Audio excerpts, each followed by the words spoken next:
Oi, gente. Deu um erro naquele outro vídeo que eu fiz.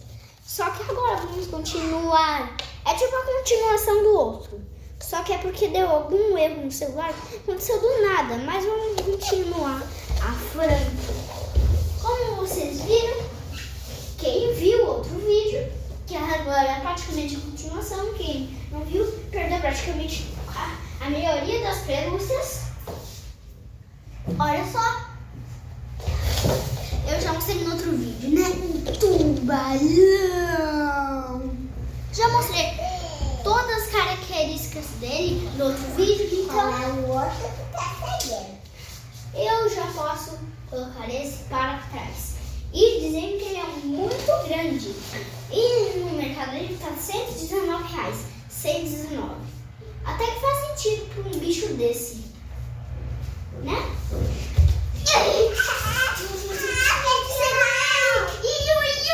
A dancinha do gigante. O fino gigante.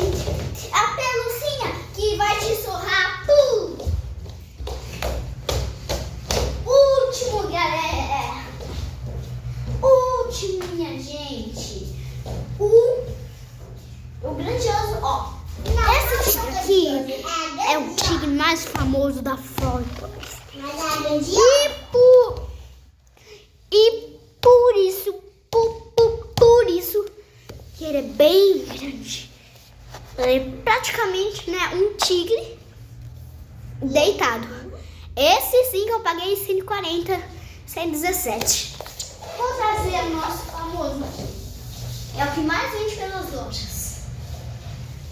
Tigre, 70 centímetros e 1 metro, totalmente com a carga.